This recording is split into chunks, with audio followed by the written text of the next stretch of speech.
देश आणि धर्मासाठी विश्वात्मके देवे साधक मंडळ। आनंद श्रीपाद बाबा यांच्या पुण्यतिथी सोहळ्यानिमित्त आपण सर्व संत महात्मे येथे जमलेलो आहोत। सगळ्यांना कोटी कोटी नमस्कार।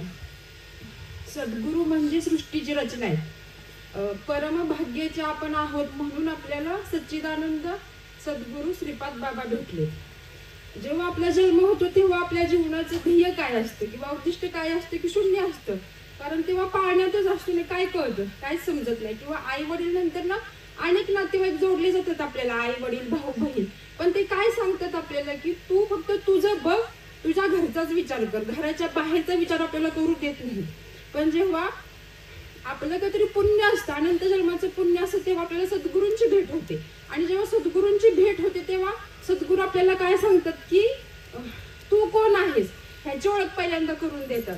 आणि एकदा का हे गुण उकलत जातं ना की तू कोण आहेस, तुझ्या जन्माचं उद्दिष्ट काय आहे, ध्येय काय आहे, तू काय कार्य करण्यासाठी जन्माला आलायस, तेव्हा आपल्याकडून देव देश धर्माचं आणि विश्व कल्याणाचं कार्य होत जातं। नुसते सद्गुरू आपल्याला काय माळ अनुग्रह प्रबोध एवढं देऊन थांबत नाही, तर विश्व कल्याणाचं कार्य आपल्यासारख्याकडून कसं होईल याची सतत काळजी घेत असतात। मग आता आपल्याला आणीतात परमार्थ कसा करायचा हे शिकवतात। परमार्थाची वाक्य प्रत्येकाची वेगळी आहे। परमार्थ परम अधिक अर्थ म्हणजे परम ते परम तत्व आपल्यात आहे, ते परम तत्व आपल्यात आहे आणि ते जाग करायचंय। आणि ते जाग करून त्या परम तत्वाला जाग करून आपल्याशी एकसंग करायचे। आणि तेव्हा जे ते एकसंग होणार आहे तेव्हा आपल्याकडून परमार्थ होणार आहे। आणि हे आपली विश्वात्मके देवे साधक मंडळी त्या परम तत्वाशी एकरूप झालेत, एकसंग झालेत, म्हणून आपल्याकडून परमार्थ होत आहे। ह्या संसाररूपी मायेच्या विकळ्यात राहून आपल्याला त्या परम तत्वाला जाग करायचं आहे, म्हणजे त्या परम ईश्वराला जाग करायचं आहे। आणि ते परम तत्व आपल्याला कोण सांगणार, म्हणजे कोण जाग करणार आहे, तर सद्गुरूच जाग करणार आहे। आता विश्व कल्याण प्रश्न पडतो की विश्व कल्याण करायचे, विश्व कल्याण करायचे, पण ते कसं करणार नाही विश्व कल्याण? विश्व काही बारीक आहे का? नाना तऱ्हेने ओतप्रोत भरले, काय साधने असे की आपण विश्व कल्याण करू शकतो?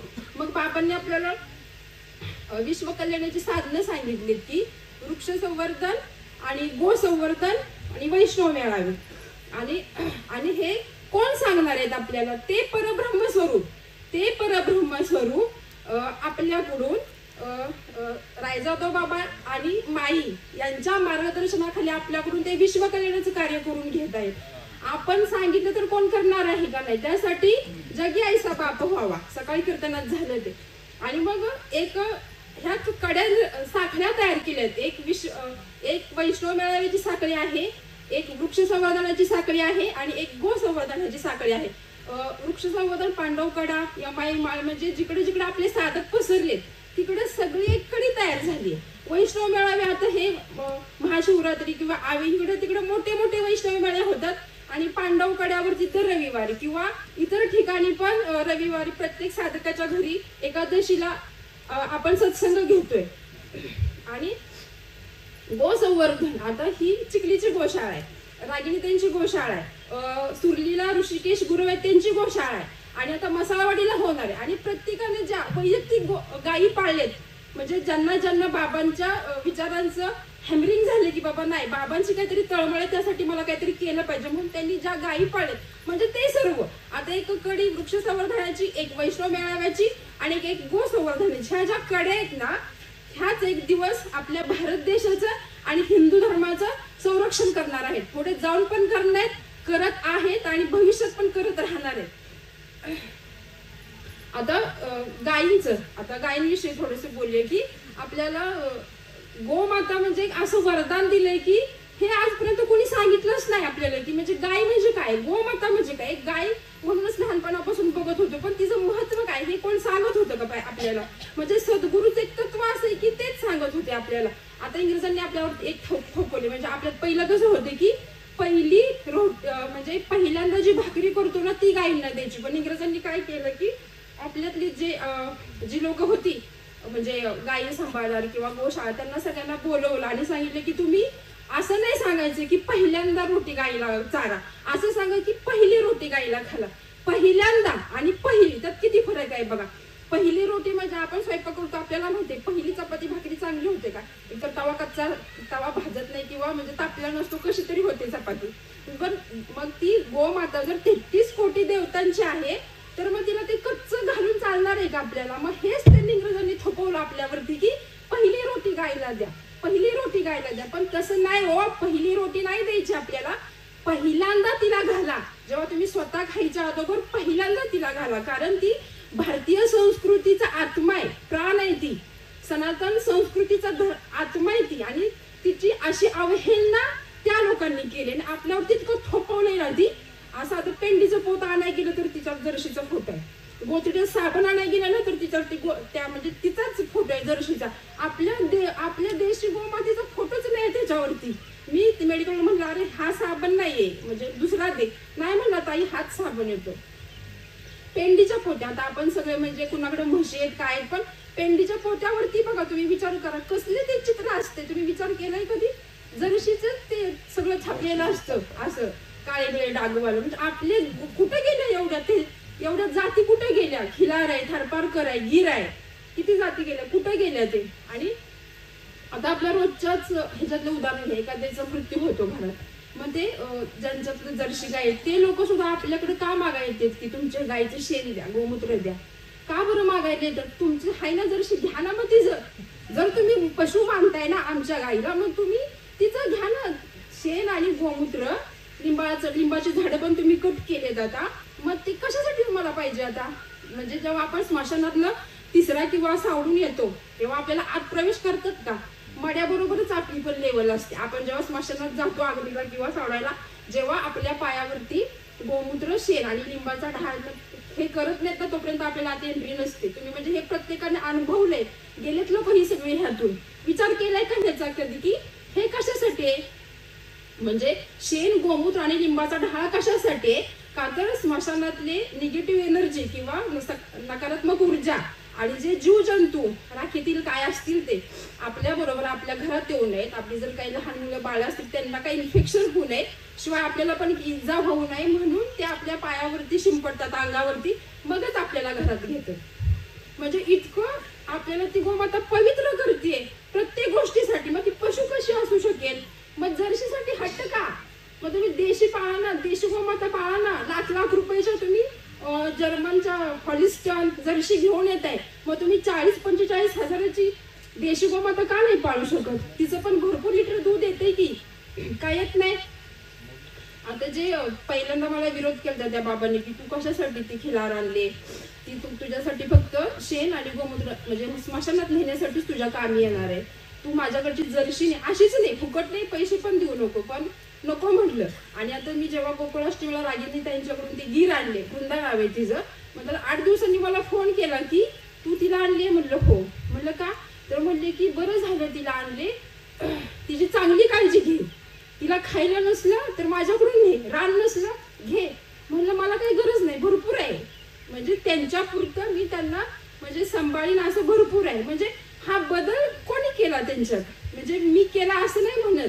माझ्याकडे जे नाम आहे, जे म्हणजे बाबांचा विचार होता की नाही फक्त देशी गोमाता, फक्त देशी गोमाता, ह्यांच्यामुळे म्हणजे ह्या विचारांमुळे त्यांच्यात बदल झाला की आता मला म्हणतात की तू घेतलाय तो निर्णय बरोबर घेतलायस. आणि एक जणांनी त्यांच्या सगळ्या म्हणजे मी घेतल्यात बघून असं नाही की काय, म्हणजे जेव्हा माझ्या गाई रानात चालत असतात ना ते नेहमी वरून असं येता जाताना बघतात. मग काय त्यांच्यात बदल झाला मला माहिती नाही. मग त्यांनी त्यांच्या पूर्ण जर्शी काढून टाकलेत आणि 2 गिर घेतले आणि 1 खिलार घेतली. म्हणजे हा बदल काय माझ्यामुळे झालेला नाहीये, हा बदल बाबांच्यामुळे झालाय, त्यांच्यातल्या त्या विचारांमुळे. मी जेव्हा ते मला असं सारखं विचारायचे ना तू असं का, पण मी तेव्हा मग नेहमी बाबांचं चिंतन, बाबा ह्यांच्या विचारात बदल करा की हे पण आपलीच लोक आहेत, ह्यांच्यामुळे शेती पण होते, ह्यांचं अन्नधान्य बाकीचे लोक खात आहेत, मग ह्यांच्या विचारात बदल करा. म्हणजे त्यांच्या त्या विचारात बदल झालाय आणि सुधारले ते लोक, थोडं पण जाऊन सुधारणार आहेत. मग हाच बदल आपल्याला करायचा आहे. आता देशी गोमातेला उचलून ठेवले राष्ट्रमाता, राज्यमाता. ती काय राष्ट्रमाता आहे का? एका राज्याची माता आहे का? ती पूर्ण ब्रह्मांडाची माता आहे, ती विश्वमाता आहे. मग राष्ट्रमाता आहे, बरोबर आहे, राष्ट्रमाता आहे, तर मग ती आज रस्त्यावर काय आहे? राष्ट्रमाता आहे तर एखाद्या गोशाळेत का नाही ती आज? का नाही गोशाळेत? ती आज तुम्ही प्रवास करता, भरपूर प्रवास करता, दिसतात ना तुम्हाला रस्त्यावरती 1-2 गाया तरी अशाच असतात. मग तुम्ही जर राष्ट्रमाता म्हणले तर ती गोमाता रस्त्यावर का आहे? तिला काहीतरी घर असेल ना, गोशाळा असेल ना तिच्यासाठी. सरकार अनुदान देते, लाखो रुपयात अनुदान देते त्यांना सांभाळण्यासाठी. मग तुम्ही कसायांना का देताय? आणि अशा जातीला जे आपल्यालाच घालायला हे ते. मग हा विचार तुम्ही जागा करा ना कुठंतरी. म्हणजे वैष्णव मेळाव्याला यायचं, फक्त ऐकायचं असं नाही, इथून काहीतरी घेऊन जायचंय बाहेर आणि हा बदल करायचा आपल्याला. तेव्हाच मग हे बाबांचं तळमळ आहे ना, विश्वकल्याण. विश्वकल्याण मग कसले विश्वकल्याण आहे? इथं ऐकायचं, बसून सोडून जायचं नाही 3 दिवसात. इथून काहीतरी घेऊन जावा, तुमच्यात बदल करा, शिवाय तुमच्यातल्या 4 जणांच्यात बदल करा. तरच तुम्ही देव देश धर्माचं कार्य म्हणते ना, विश्वकल्याण विश्वकल्याण, तेव्हाच ते सफल होणार. पंढरपूरला जातो आपण, गेले मी पण मागच्या 15 दिवसात ट्रिप गेलेली. मग वाळवंटात ना बऱ्याच गायी होत्या, 12-13 गायी होत्या. आणि मी म्हटलं असंच असतील वाटतं. मग तिथं आजी एक शेण लावत होत्या, त्यांना विचारलं मी, म्हटलं तुम्ही शेण लावताय तर कसलं? म्हणजे तर म्हणलं की मला वाटलं की ते गायींचं शेण लावते. तर म्हणलं गायींचं नाही, हे म्हशीचं शेण आहे. मग म्हणलं ह्या गायी? तर म्हणले नाही ह्या अशाच आहेत. मग म्हणलं गोशाळेला तरी द्या ना. तर म्हणले गोशाळेवाली जरी आली ना तरी कोळी लोक आहेत, सगळी नदी आहे ना तिथं, तर कोळी लोक त्या गायींना देत नाहीत. म्हणे की ह्या आमच्या गायी आहेत. बरं मग आमच्या गायी आहेत म्हणून मग ह्या अशा का फिरते तिथं? ते म्हणले की जेव्हा गाय गाभण असती तेव्हापासून ती लोक लक्ष ठेवतात, कधी वेती आहे ही गाय. वेती ना, व्यायली की तिची घालबीन पडून देतात सगळी. लहान बचड आहे, पाऊस आहे, ऊन आहे, थंड आहे, काही बघत नाहीत. जेव्हा ती वेती तिचं सगळं ती घाण पडून जाते, जेव्हा ती बाळ चालायला लागतं, म्हणजे असं फिरायला लागतं ना, तेव्हा ती लोक घरी घेऊन जातात. आणि मग 2-3 महिने काय जोपर्यंत दूध देतील तोपर्यंत काढतात, पुन्हा हाय अशी गाई आणि ते तिचं बछडा पुन्हा हाय असं सोडून देतात.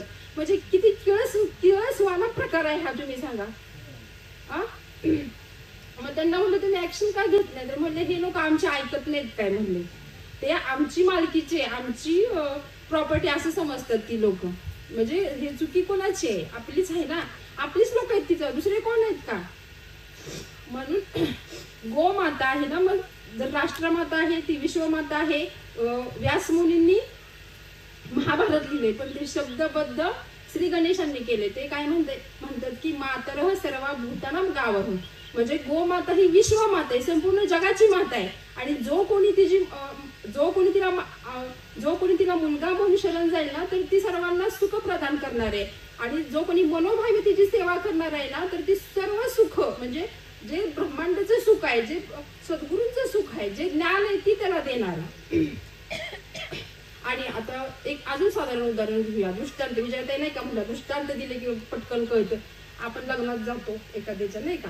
आता समजा मुलगा मुलगी तरुण असले की काय म्हणणार की माझ्या मुलीसाठी एखादा चांगला मुलगा बघा, माझ्या मुलासाठी एखादी चांगली मुलगी बघा.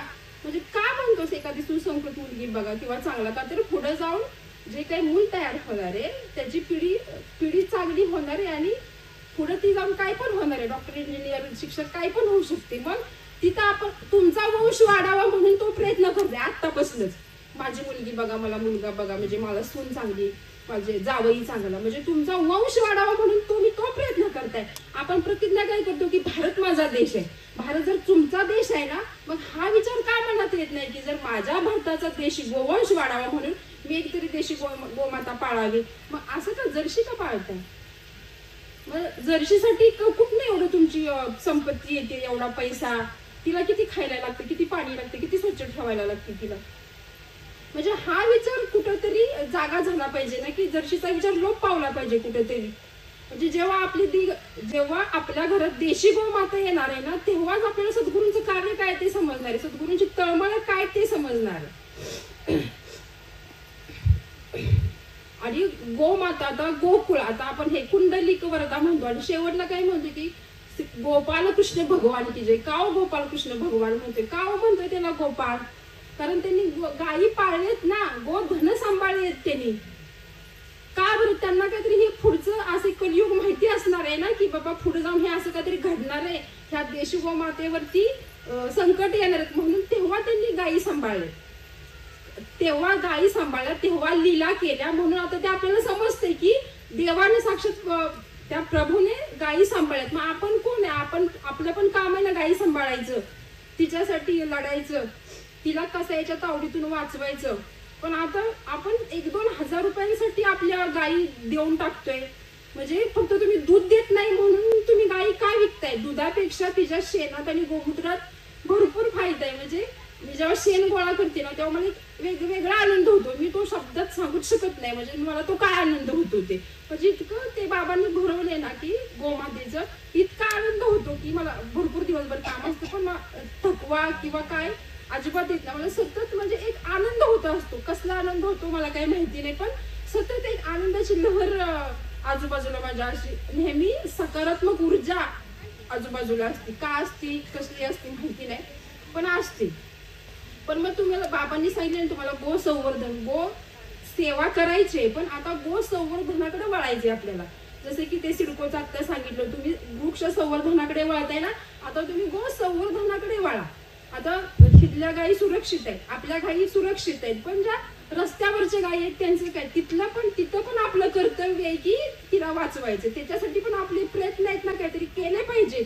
विश्वकल्याणाचं कार्य करायचंय म्हणलं की तेवढंच मर्यादित येत नाही, ते पूर्ण विश्वात पसरले ते. म्हणजे ते कुठलं तरी झाड कट करायचं झालं तिथं आपण आडवं केलं पाहिजे की तुम्ही हे झाड कट करू नका म्हणून. लिंबाची झाडं तर भरपूर कट केलेत, पण लिंबाच्या झाडापासूनच भरपूर किती फायदा आहे शेतकऱ्यांना, पण हे लोकांना कळत नाही. शेतकरीच कट करतात. आणि गोसेवा एक अशी ना चालतं फिरतं अमृत आहे ते. म्हणजे कुठं पण गेलं तरी ती आपली तुम्हाला प्रेमच देणार आहे. ती खूप प्रेमळ आहे हो. म्हणजे तुम्ही फक्त तुम्ही जर प्रेम दिलं ना तुम्हाला प्रेमच देणार आहे. प्रेमाच्या बदल्यात ती तुम्हाला दुसरं काय नाही देणार आहे, प्रेमच देणार आहे. पण तिला ती गरज आहे की तुमची गरज आहे तिला. 2017-18 साली उत्तरकाशीत जप केलेला त्या महाराजांनी जे देशी गोमातेविषयी जागरूक आहेत ते, की सगळ्या जनतेला आवाहन केलेलं त्यांनी की आपली देशी गोमातेला राष्ट्रीय गोमातेचा दर्जा प्राप्त व्हावा म्हणून. तेव्हा त्यांनी तो जाप केलेला. म्हणजे जनतेला आवाहन केलेलं की तुम्ही या आणि आपल्या देशी गोमातेला राष्ट्रमातेचा दर्जा द्या. मग तेव्हा त्यांनी तिकडे केली की ही लोक आता आपली जागी झालीत, राष्ट्रमाता राष्ट्रमाता राष्ट्रमाता म्हणून. बरं झालीच जागी, ठीक आहे, बरोबर आहे, म्हणजे चांगली गोष्ट झाली ती झालीच जागी म्हणून. पण तिथपर्यंत नाही हो मर्यादित ती. म्हणजे तेवढी तुम्ही ठेवलं तिला तिथं, तिचा तेवढाच गौरव केलाय. पण मग ती रस्त्यावर नको आहे ना आता.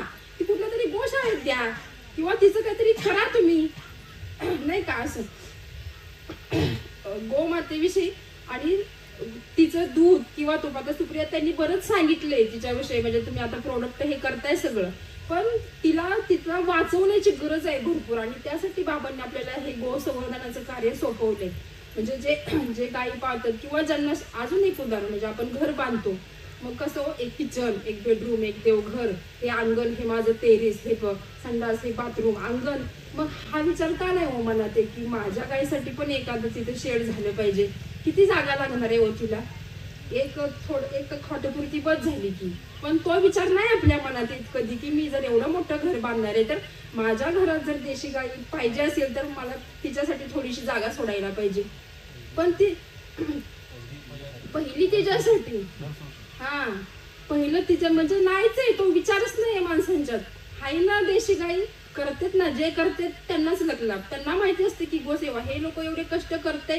म्हणजे जे गायी सांभाळतात ना, पाळतात, म्हणजे तिची सेवा करतात ना, त्यांनाच माहिती असते की काय काय आहे ते. म्हणजे बोलून सांगण्यापेक्षा तुम्ही ते करा. म्हणजे ते तुम्ही आचरणात आणा किंवा तुम्ही ते असं करा साक्षात. म्हणजे तुम्हाला कळेल की ते काय आहे. म्हणजे जे आता वृक्ष संवर्धन करतात त्यांना माहिती आहे झाडांचं. आपण वैष्णव मेळावे करतो, आता हिथं माहिती आहे सगळ्यांना वैष्णव मेळाव्याचा काय उद्देश आहे. आणि जे गायी सांभाळतात त्यांना पण विचारा की तुम्ही का सांभाळता, काय कारण आहे.